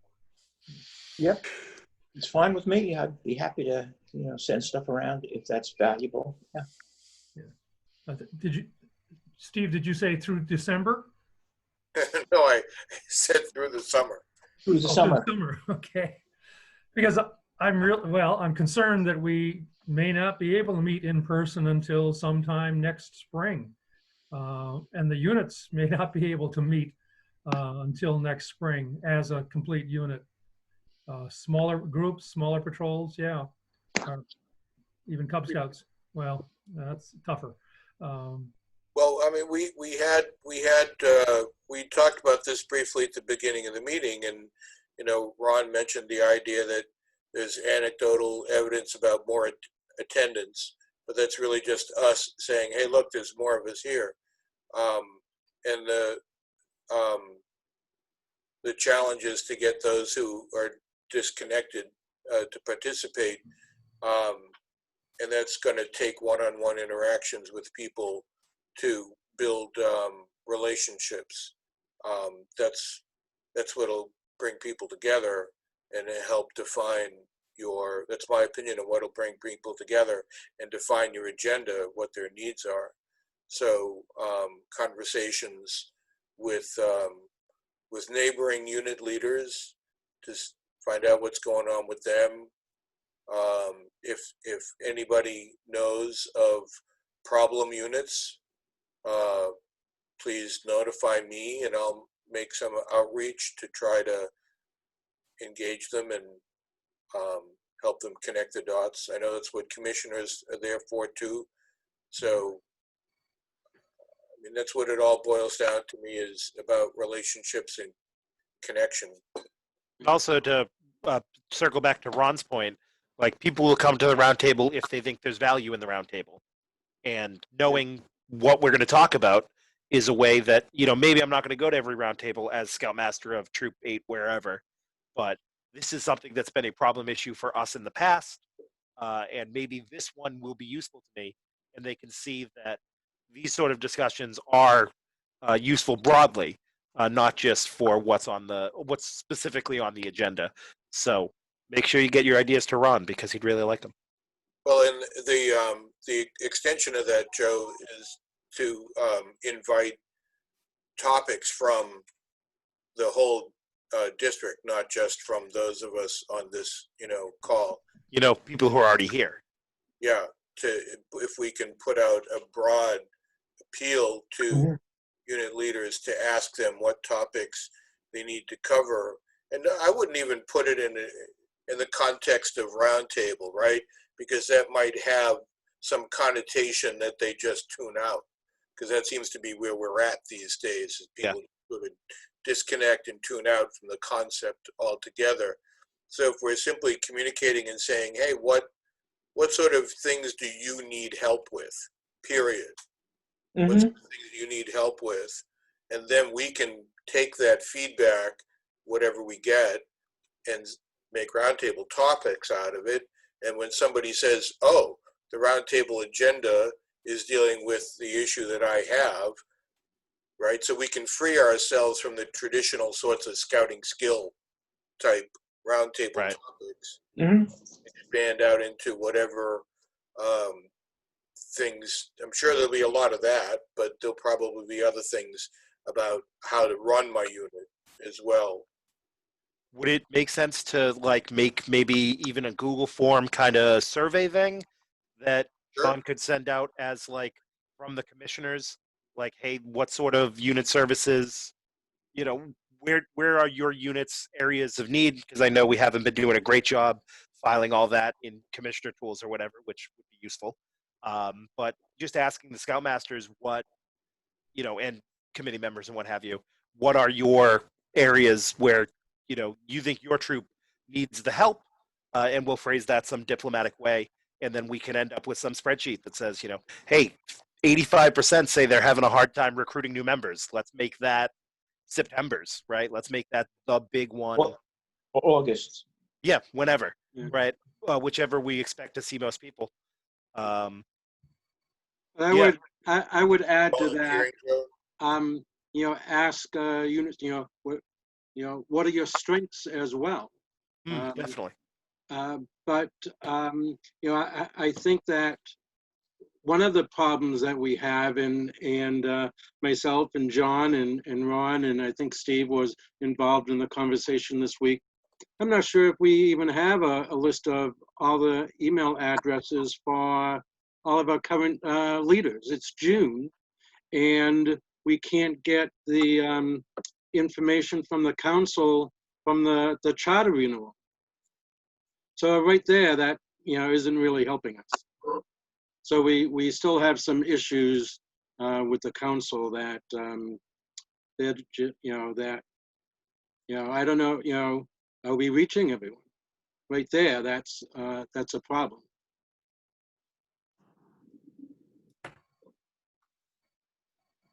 Yeah, I think we've tried doing that several times before, of getting the rosters of all the units, all the adults, not just the key three. Yeah, because it's just as useful to find out from an assistant scoutmaster that they think their unit has an issue with advancement or whatever than it is to find out from the scoutmaster or the committee chair. Yep. Absolutely. Yeah. Are you volunteering, Mr. Curran, to create a Google form? Absolutely. In fact, I've already started taking notes. What makes sense to me is to use the Journey to Excellence sort of ideas, and then just ask units to rank on a scale from 5 most strong to 1 least strong, how they think their unit's doing there, and then provide an open-ended form for them to respond to. That sounds good to me. I would just say that whatever words you use to communicate those things, make them less complicated than the Journey to Excellence. That would be hard to not do. I could tell somebody's been recently reading the manual for commissioners. It's hard to find because there's not a print copy, but I have been reading it, yeah. I just look at the We can go pictures. back. Go ahead, Joe. I said, I just look at the pictures. It's easier. You say you read the cartoons? Captions? Yeah. Well, if we got to go back to basics like that, that's probably what we need to do. Find out who wants or needs what, and maybe then they'll let us know what they're willing to do, and maybe participate. So, At well, this point, I'm not even sure the units are out there. Yeah, I think the other piece of it is that the role of the roundtables probably changed significantly. At one point in time, there was probably no real easy way to get things out. You know, when I was a scout, we had a phone tree, right? That's how you got information out. And so roundtables were probably really valuable. Now I get multiple emails a week out of the council, out of national. So I got all the information I need. I want to do training. I don't need to go to roundtable for training because all that's at scouting.org, right? And it's all nicely tracked. So those types of functions of roundtable have really kind of almost disappeared, except for I think the idea to go ahead and work through our understanding of what we've been taught, and then also be able to ask questions for things that maybe were not stated in a email that came out. So it was great tonight to have a lot of the council folks that we could talk to and ask questions for. I see that part of it as being incredibly valuable. You know what's funny? You make me think about, I don't subscribe to these bulletin boards where, people ask questions and, the sort of group think where scouters from all over. From time to time, somebody sends me a link and I go look at it, and it just frustrates me because, like, they're asking questions that have answers that are written down on black and white in guidelines from the BSA, the Guide to Advancement, the Scoutmaster Handbook. All of these things are in black and white, and you get these guys sitting on some website saying, hey, what do you do about this and what do you do about that? And then 30 other people offer 30 different opinions. So that frustrates me. However, it's how people think, right? It's how people interact. Some people have an aversion to reading and don't always, process the information readily when they read. There's different interpretations when they read. So maybe that's more of the direction we need to go, where we provide that facility instead of going on a website and getting anonymous responses from people. You have your neighbors, so to speak, in the district answering your questions about how do I do this? What happens if this happens? So we're not a virtual bulletin board, but an actual, bulletin board, although still virtual. Yeah. What I need help with is best practices around things like virtual meetings and advancement in a virtual world. We're so used to doing things like looking at the Scouts book and seeing what they've checked off.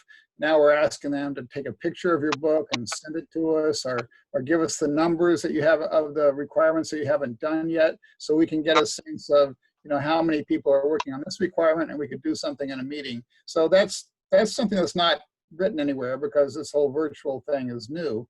And the other, so things like that would be helpful to me. Also, how to keep the Scouts engaged and somewhat entertained, because if all the Scouts are sitting in front of a computer, it's not the same as being in a live meeting where they're interacting with everyone and having some fun. So there has to be something that keeps the meeting interesting. And we do some virtual games and stuff, some Scouts trivia games and stuff, and then we break out and and we do some merit badge work. But I want to know what other people are doing and what's working for you, because I don't want to keep doing the kind of online game stuff that we've been doing so far, because I don't think it's been quite effective in terms. It's effective for, you know, maybe one meeting a month, but then we have to figure out how to do things that are productive, because the boys want to advance, and I feel like we're not doing as good as we could with advancement in this time, because it's just so difficult. One of the things, our first topic. yeah, one of the things that's really useful, I think, about the online meeting format is the screen sharing part of it. So the question is, how do you capitalize that in a good way? So I don't know, probably about 6 weeks ago, I took, after BSA National had done their camp-in, they had a bunch of like pieces. It's kind of painful to have to go through the, Facebook Live or whatever I had it on, but that recorded sections of it. So for example, there was one on, they had that Ninja Warrior Eagle Scout. So I used that, then I downloaded that, and then had our senior patrol leader say, hey, we're doing this section on, we have a lot of scouts that need to work on their 30-day physical fitness. Okay, so let's use a section of this as, to go ahead and, set the stage for that. The same thing too for doing like plant identification stuff. He was able to go through and use a PowerPoint presentation that had a bunch of different plants on it, and do sort of a teaching section on that, and then encourage scouts to go take selfies of themselves, so that with whatever plants they were identifying, and send it back to him for, sort of the what you call the testing portion of that, if you will, of the rank requirement. But it's, it's not as easy as getting together on a camping trip and being able to walk in the woods and, start identifying things, or getting together as your patrol and, doing, a little bit of a kickoff to the fitness. You're not going to do 30 minutes during a meeting, but, but something to try to inspire the youth to do something. Mm-hmm. It's not easy. And there's some stuff we're just not getting done. But we need to get into camp. I'm really looking forward to getting out there in August, and I'm hoping that base camp opens up on schedule and can accommodate us. I'll tell you something that doesn't work. Be happy if we tried to do knots in a virtual meeting. Doesn't work. You cannot see you can't see close enough to see what they're doing.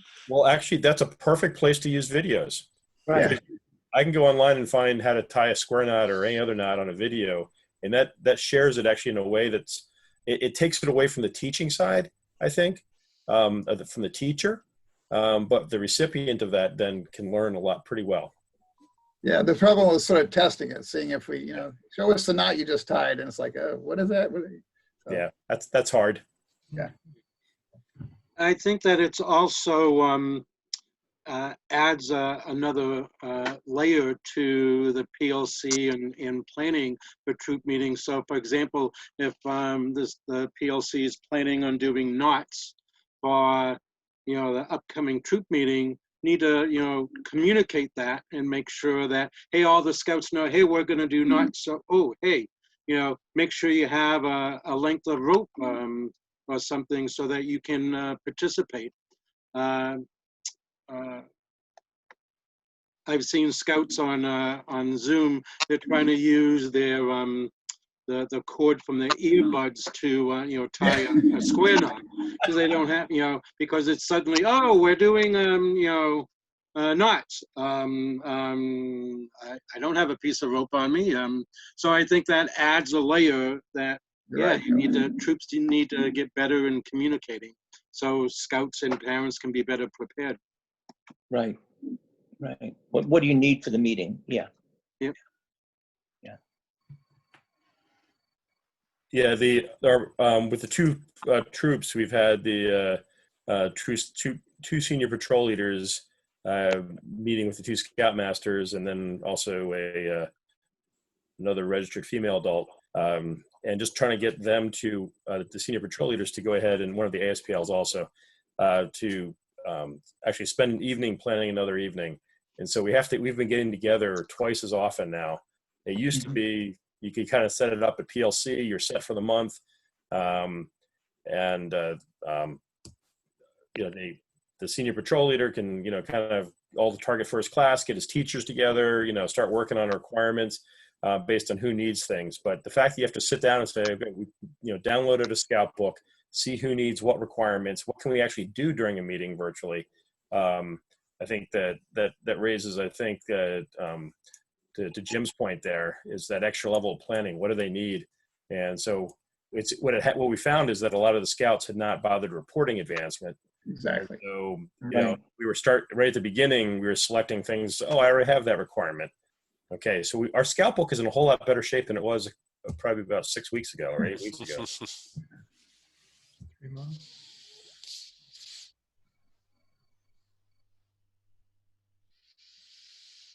Well, thank you, gentlemen. I'm going to have to leave, but I don't know if we're close to the end of the meeting or not. Thank you, Jim. Thank you for coming.